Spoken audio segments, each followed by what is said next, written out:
Came into this world with wonder. It'll stay with me till I leave. I have a raging sense of hunger, more than you can believe.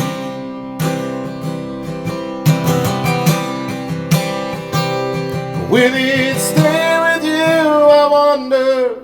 Will it go into the sun?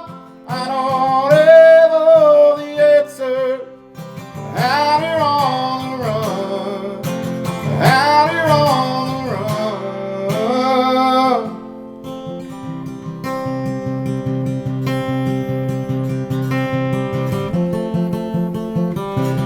As I've grown a little older, put my mind at ease.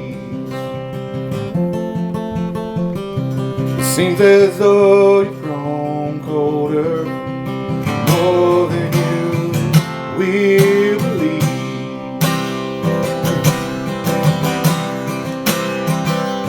Will it stay with you, I wonder? Will it grow into the sun? I don't ever know the answer. Out here on the run, out here on the run. Oh, I can feel it. It's gonna rain today. Oh, we're gonna need it. Wash away the pain. Will it stay with you, I wonder? Will it grow into the sun? I don't ever know the answer. Out here on the run, take it to the heart and wonder, where did I come from? I don't ever know the answer. Out there on the run, out here on the run. Came into this world with wonder. It'll stay with me till I leave.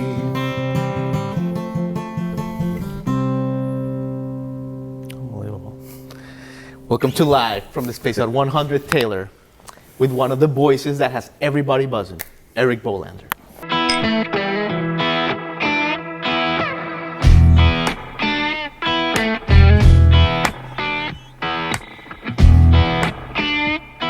Eric Bolander. Thanks for having me, man. Thanks for coming, man. You know, Eric, I have a responsibility. I've been doing this in radio and stuff for 16 years, and there's too much crappy music out there. So whenever there's an incredible songwriter with an amazing personality, an amazing voice, you gotta talk about it, man. It's my responsibility. I feel like that segue could have went either way there. So tell me about your crappy music. Is what I was No, man, that's definitely. You know, I have promised myself and my close musician friends that I use a lot of my time and effort to boost those that I believe in and the music that I feel that's genuine. For sure. So I don't harp too much on, you know, the stuff that maybe we'd call pop country that I don't necessarily like, but I don't know. I just don't want to like allot headspace and public space on hating on something. Of course. Like yourself, like find the things that you like, and then, you know, then absolutely ask them to get an interview or whatever. You know, like that's important. I think, most definitely.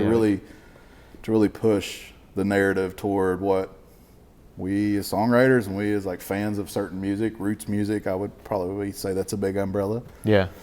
But really use that, you know, effort in making more people listen to it and more people hear it that maybe don't necessarily reach out and don't necessarily search for new music. Totally, Yeah. man. And you know, your new album Can't Get There From Here. Like I told you, I think it's one of the early favorites for album of the year. Oh man, I mean, thanks. you know, I mean, Thank you for that. I don't know if I can say this on camera, There's some but good in ones, the but- Americana Music Association, I'm a member. I submitted it the other day. You know what I Well, I mean? appreciate that. It's just a jewel of an album. And but yeah, man. Thanks a So lot. glad to have you here. So let's get on it. Yeah. Let me start with this, Eric. I mean, you are a father of a beautiful girl called Ava. Yeah. Thank you. But you've been a musician, you know, for a long time. How has fatherhood changed you, man? Oh man, you know, everything's the same and everything's crazy different. You know, it's all at one fell swoop. Yeah, Interesting. So totally. You, I don't know that you advert or divert emotional landscape. You know, I think you add when you become a parent. Interesting. You know, and I think becoming a parent, I added this whole new thing, this whole new passion, this whole new, you know, joy and love. I didn't take from something, even though you make sacrifices. Yeah. Clearly. Yeah. And that's the part that changes logistically. But outside of like time and financial sacrifice, you know, my passion for her is like just as strong or stronger than my passion for music. Yeah. But it's not taken away from it, you know. Yeah. I think some people wonder, how do you juggle that? How do you manage it? But emotionally, it's easy to manage. I love her to death and enjoy my time with her, you know. You almost have like a new why, like that is more powerful than ever, right? Hey, that's a great way to put it. Yeah, Yeah, I knew man. why. It should be in a song. Yeah, man. I dig that. I dig that exactly. Yeah, this is a co-write. I think this is a co-write. Yeah. Hey, listen, absolutely, man. Eric, and you know, you've been doing this for a minute, and you know, a month ago or so, you sold out the Burl, which is this iconic venue in Kentucky, and you're playing the, you know, the basement here in Nashville, and you're playing these great venues and big festivals. Like your name is becoming a household name. Is where I'm going with this. I hope so. Yeah, man. How does it feel to be like in this part of your career You know, where it's funny is like Tiffany, my manager, who's with Black Mountain Management. She's like our friendship started. shout out to Tiff, we love. That's Tiff. right. Yeah, We love you, Tiff. But she started out, you know, our friendship started out as her being a fan of my music. So for her to like take on a management role with knowing that she's a fan and believes in what you're doing, I think that's such a cool relationship that we have. Yeah. And then of course B Taylor is with her specifically as well, Right, and she right, believes in right. B and what she has to offer and what she's doing. And B's here in Nashville, of course. Yep. So, you know, I feel like I promised her that I would start celebrating these victories. Yeah. Because I think most musicians that are trying to climb whatever invisible ladder there is, we're trying to, you know, gain more fans and play better shows and better venues and play with other artists. You overlook what happens and you look for the next. You know, you kind of step on yourself to get to the next version of yourself. Right. And it's so easy to do. And I think a ton of my musician buds that I know do that. Yeah. Just religiously. They nonstop do that. So I promised, like when she and I got together, and I was like, I'm going to start taking a breath, celery. So the Burl was one of them. Yeah. And that's not something we had done before. And our goal was to get a couple hundred people and we'd be happy. And pre-sales were definitely approaching. We knew that we were going to pass that. But, you know, we sold it out. And, Yeah, man. And indoors. Well, you of better course, get but used to it, you know? I hope, you know. I mean, I remember when we saw you at Americana I Fest. appreciate that, man. We saw you at Americana Fest in that Yeah, outdoor that stage. was and such a fun. It was just great to see people's jaws. You talking about drop the on one in floor. the parking lot? Yeah, At the basement? yeah, and just seeing people's jaws drop on the floor was like a hobby. You know, Yeah, it's and like phenomenal. Grimy being the VJ.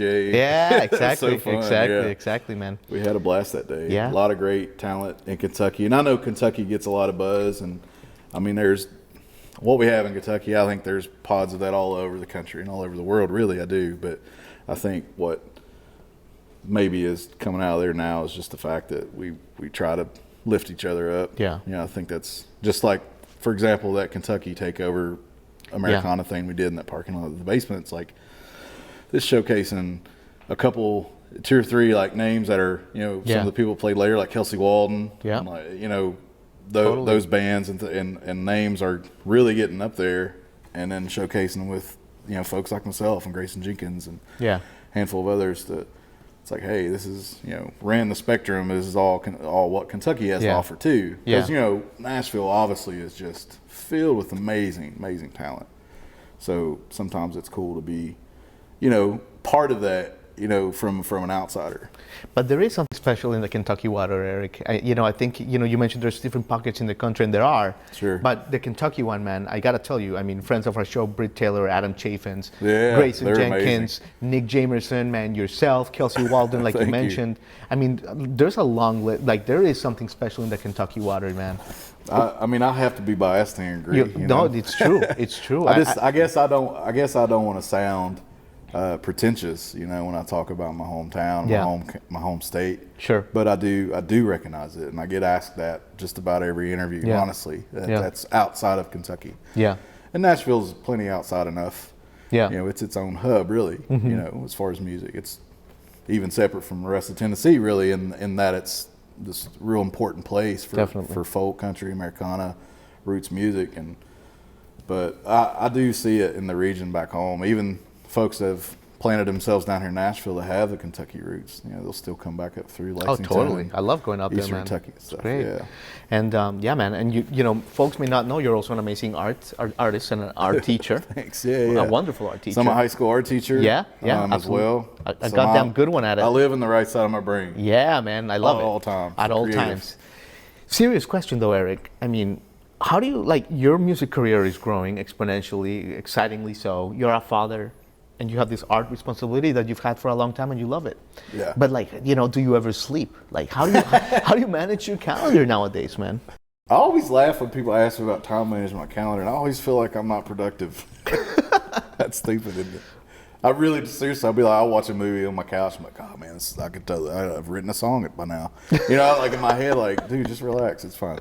Yeah. But no, I think the management part, the time management part of it, I've just really learned. Yeah. Baptism by fire over the years. Yeah. In the last few years, I've gotten really good at it, and of course, bring Tiffany into the fold. Now it's another level of, she's literally managing some of my time and like taking a ton off my plate. Like, Cool. Because I used to do everything. Right.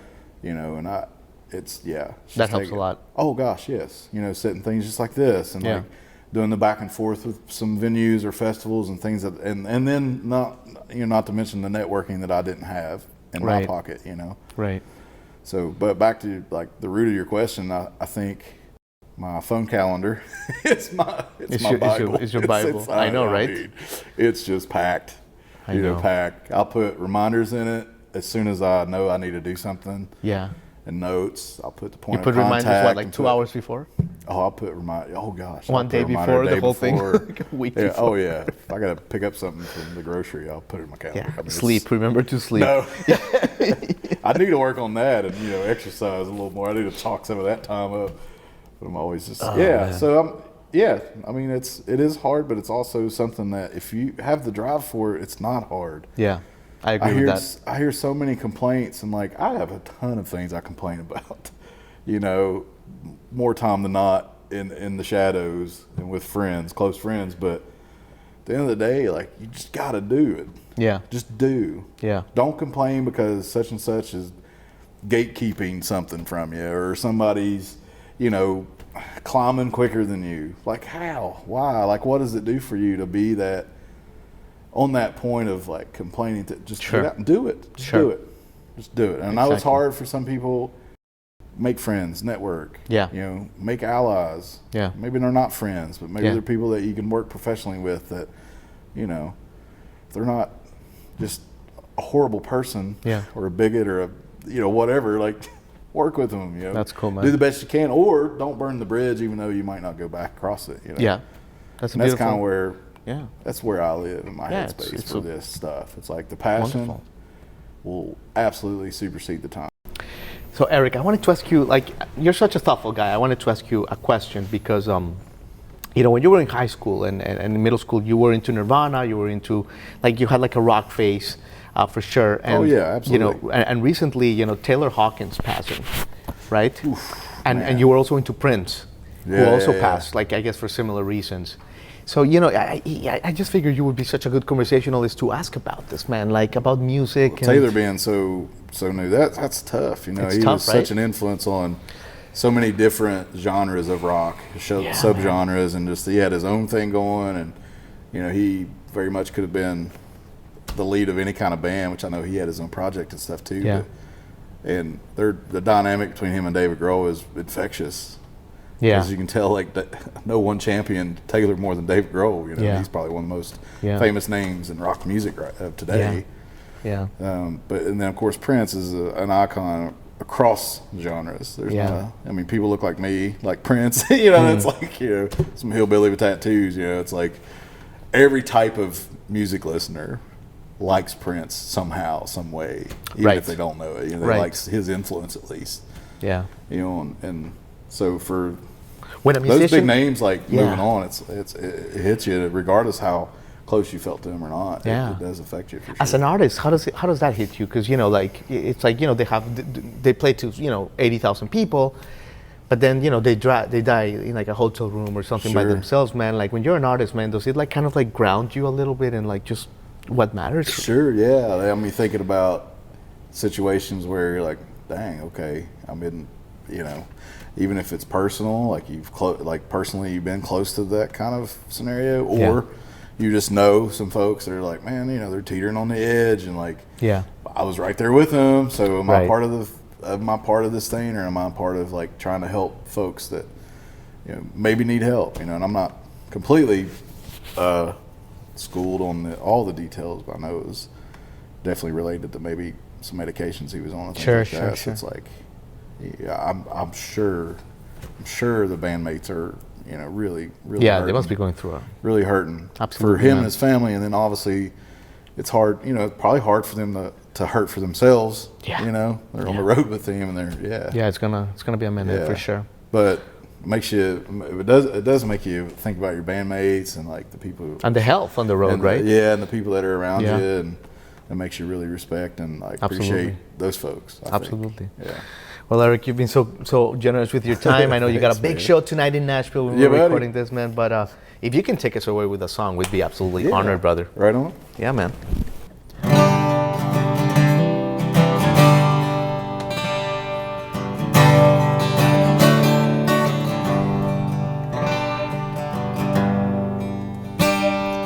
The only side the coal mines are topside. The friendship family. Spent your whole life living on the short side, up on Company Street. Take all of your wishes, the thoughts in your brain, lay 'em all on the whisper. The coldness, we just don't care. The coldness, we just don't care. A young girl full of dreams and aspirations sees her daddy full of pain. She wonders if the family seeks salvation while bills not paid. Take all of her wishes, the thoughts in her brain, lay 'em on the whisper. The coldness, we just don't care. The coldness, we just don't care. Take all of your wishes, thoughts in your breast, lay 'em on the whispers. The coldness, we just don't care. The coldness, we just don't care. The coldness, just don't care. Man. Hey, Thank you, brother. Appreciate it, bro. Thanks so much for coming.